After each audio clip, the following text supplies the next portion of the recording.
जब सभे मिली कुटी, सब इठल छुट्टी जब सभे मिली कुटी। काहे भुलाता रे 62 वाला सीन के हसीन के, मारे मगोली गिन के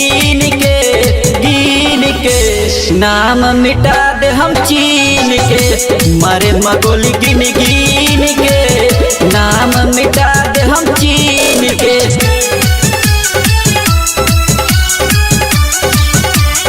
माँ वैष्णो रिकॉर्डिंग स्टूडियो दिल्ली।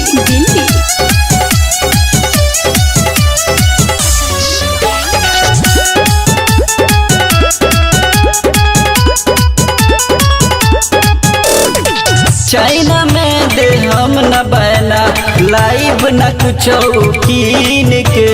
हाँ बेटी बेटवा चाइना दलाली करेला अपना बहिन के। चाइना में दे हम न बैना, लाइव न कुछ कीन के। हाँ बेटी बेटवा चाइना दलाली करेला अपना बहिन के। सारा उड़ा दे हम हनीन के मारे मगोली गिन के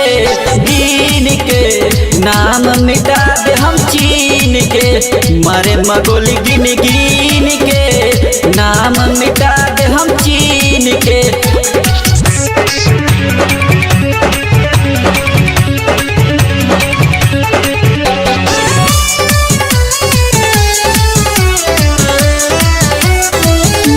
रिकॉर्डिंग स्टूडियो दिल्ली।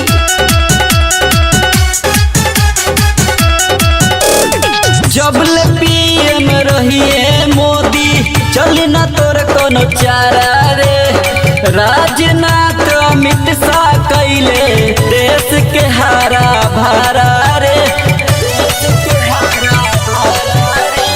जब ले पीएम रहिए मोदी, चल न तोर कोनो चारा रे। राजनाथ अमित शाह कैले देश के हारा भारा रे। करबे यदि गद्दारी मार बीन के मारे मगोली गिन के नाम मिटा दे हम चीन के। मारे मगोली गिन के नाम मिटा दे हम चीन के।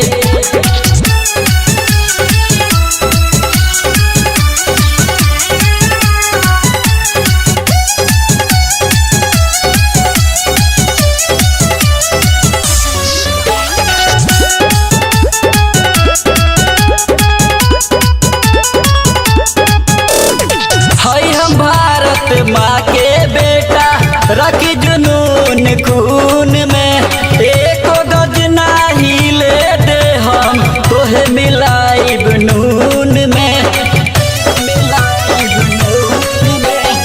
हई हम भारत माँ के बेटा रखी जुनून खून में, एको गज नाही ले दे हम तोहे मिलाइब नून में। मंजित नी दर्दी सोनू कहे उड़ा दे हम हनीन के। मारे मगोली गिन के नाम मिटा दे हम चीन के। मारे मगोली गिन